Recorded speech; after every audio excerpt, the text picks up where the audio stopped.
So we have all seen and heard stories of Simone Biles checking out of the team competition for her mental health.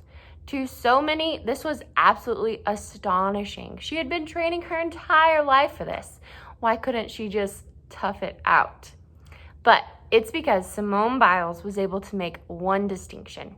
And this one distinction is often overlooked by volleyball athletes and parents. And overlooking this one distinction can sometimes cost the athletes and parents thousands, if not hundreds of thousands of dollars in scholarship opportunities. And that one thing is this: your individual value and self-worth are not connected to your sport ability and worth. Let me say it again in a different way.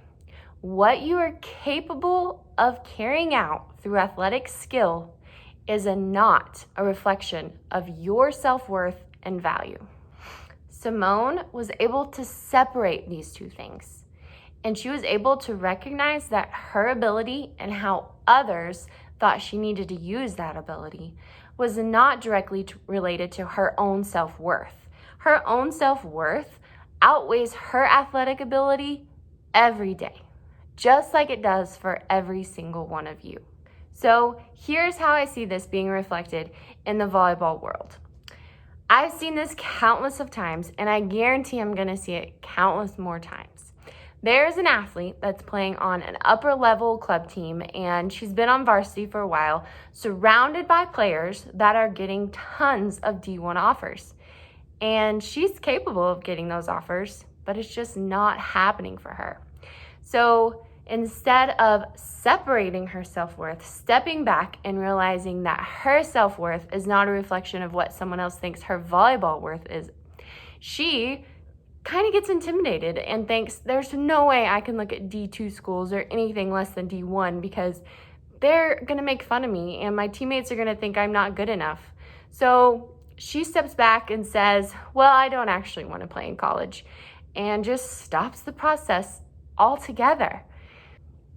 But inside, she is dying to play. That is all she wants to do. But in her mind, she can't look at anything else less than D1 because she'll be looked down upon and thought of as not being as good. So this paralyzing fear pushes her away, and she just completely freezes and walks away from the entire process. So let's step away from the scenario for a second. Let's think about job interviews. Majority of the time, where you get your degree is not as important as the fact that you actually got your degree. Just because you have a degree from D1 school does not mean that every job you apply for is going to be yours. In fact, there are some smaller schools that specialize in things that would be better to have on a resume than a D1 school. So just because you have that bigger school on your resume doesn't really mean too much in the job world. And most of the time, people that are interviewing you and looking to hire you don't really care where you got your degree. They just care that you got it. And they also don't really care that you just got it. They want to make sure that you are able to carry out what your degree says you're able to carry out.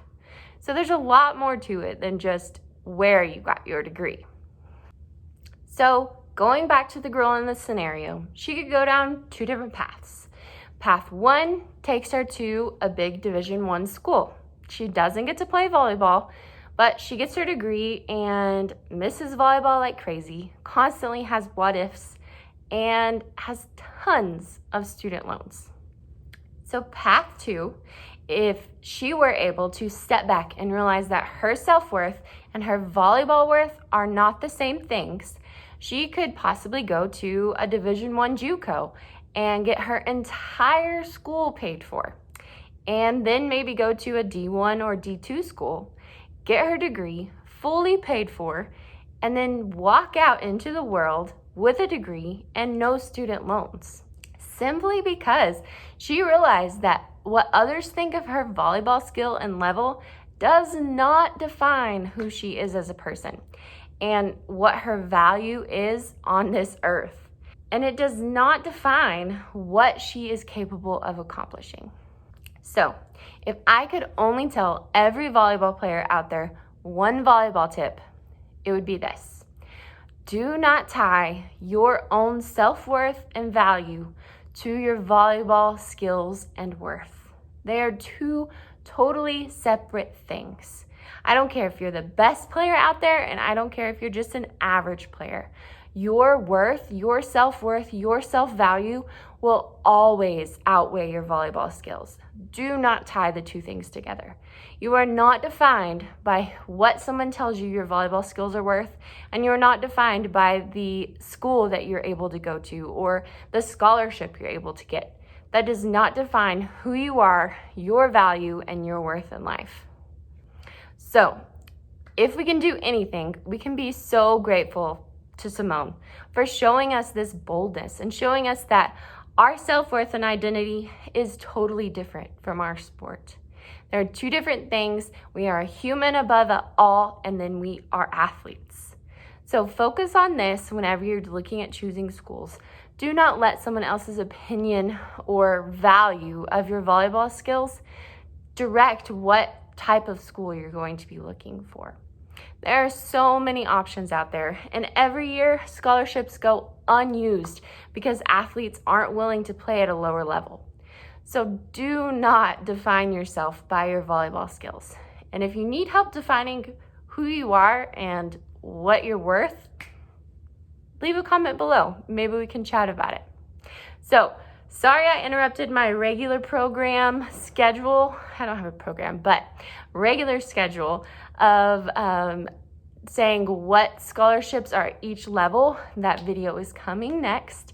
So if you are interested in learning which scholarships are given out at each division, then make sure you tap the bell because that video is coming soon. Thanks for your time, guys. See you next time.